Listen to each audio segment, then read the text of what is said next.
Hi friends! Today we're going to read The Paper Bag Princess by Robert Munsch. And so I am coming to you from our playroom with our princess palace behind us to kind of set the scene for this fairy tale that I'm going to read you. I learned about this book because it was one of my husband's favorite books growing up. And I think it's really special because the author, Robert Munsch, was actually a teacher, and he would just make up stories with the characters being the names of the students in his class. And this is one that he just made up in his classroom, and it got published over 25 years ago because this is the 25th anniversary edition book.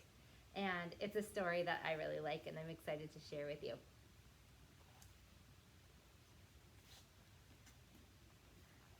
Paper Bag Princess. Story by Robert Munsch, illustrated by Michael Marchenko. Elizabeth was a beautiful princess. She lived in a castle and had expensive princess clothes. She was going to marry a prince named Ronald.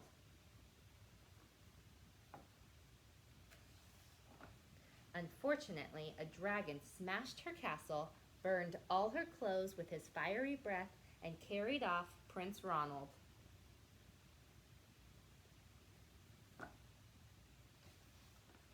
Elizabeth decided to chase the dragon and get Ronald back.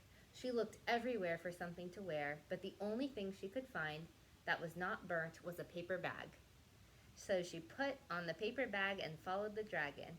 He was easy to follow because he had left a trail of burnt forests and horses' bones.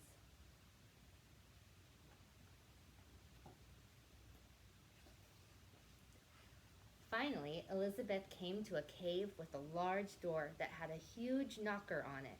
She took hold of the knocker and banged on the door. The dragon stuck his nose out of the door and said, "Well, a princess! I love to eat princesses, but I have already eaten a whole castle today. I am a very busy dragon. Come back tomorrow." He slammed the door so fast that Elizabeth almost got her nose caught.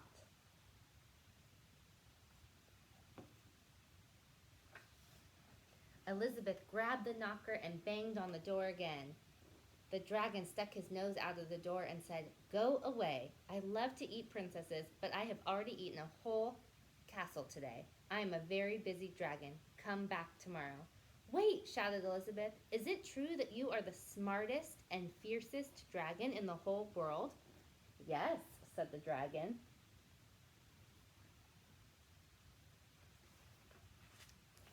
"Is it true," said Elizabeth, "that you can burn up 10 forests with your fiery breath?" "Oh, yes," said the dragon, and he took a huge deep breath and breathed out so much fire that he burnt up 50 forests.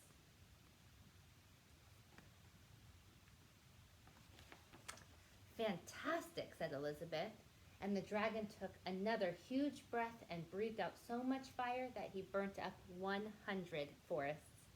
"Magnificent," said Elizabeth, and the dragon took another huge breath, but this time nothing came out. The dragon didn't even have enough fire left to cook a meatball. Elizabeth said, "Dragon, is it true that you can fly around the world in just 10 seconds?"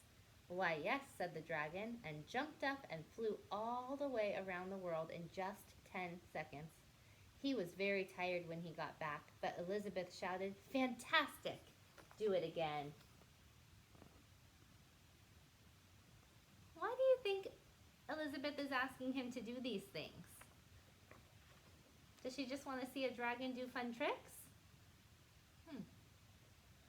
So the dragon jumped up and flew around the whole world in just 20 seconds.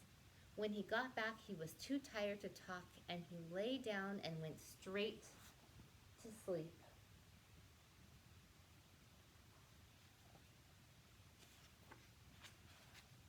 Elizabeth whispered very softly, "Hey, dragon." The dragon didn't move at all. She lifted up the dragon's ear and put her head right inside. She shouted as loud as she could, "Hey, dragon!" The dragon was so tired he didn't even move.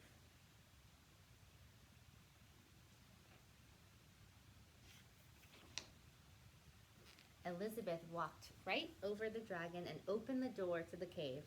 There was Prince Ronald. He looked at her and said, "Elizabeth, you are a mess. You smell like ashes, your hair is all tangled, and you are wearing a dirty old paper bag. Come back when you are dressed like a real princess." Was that very nice? Do you think that's how he should treat her?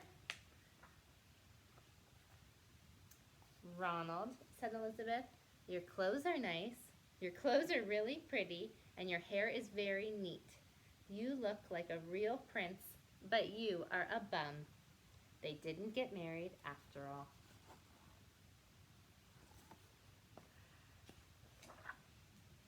The end.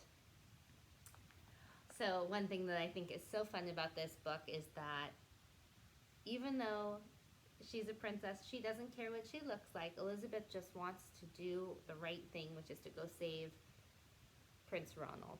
And so she outsmarts the dragon. And when she goes to get Prince Ronald, he's not very thankful. He's like, "You don't look like a princess, so I don't really want you to come back until you look like a princess." And I really appreciate that Elizabeth stood up for herself and said, "You know what?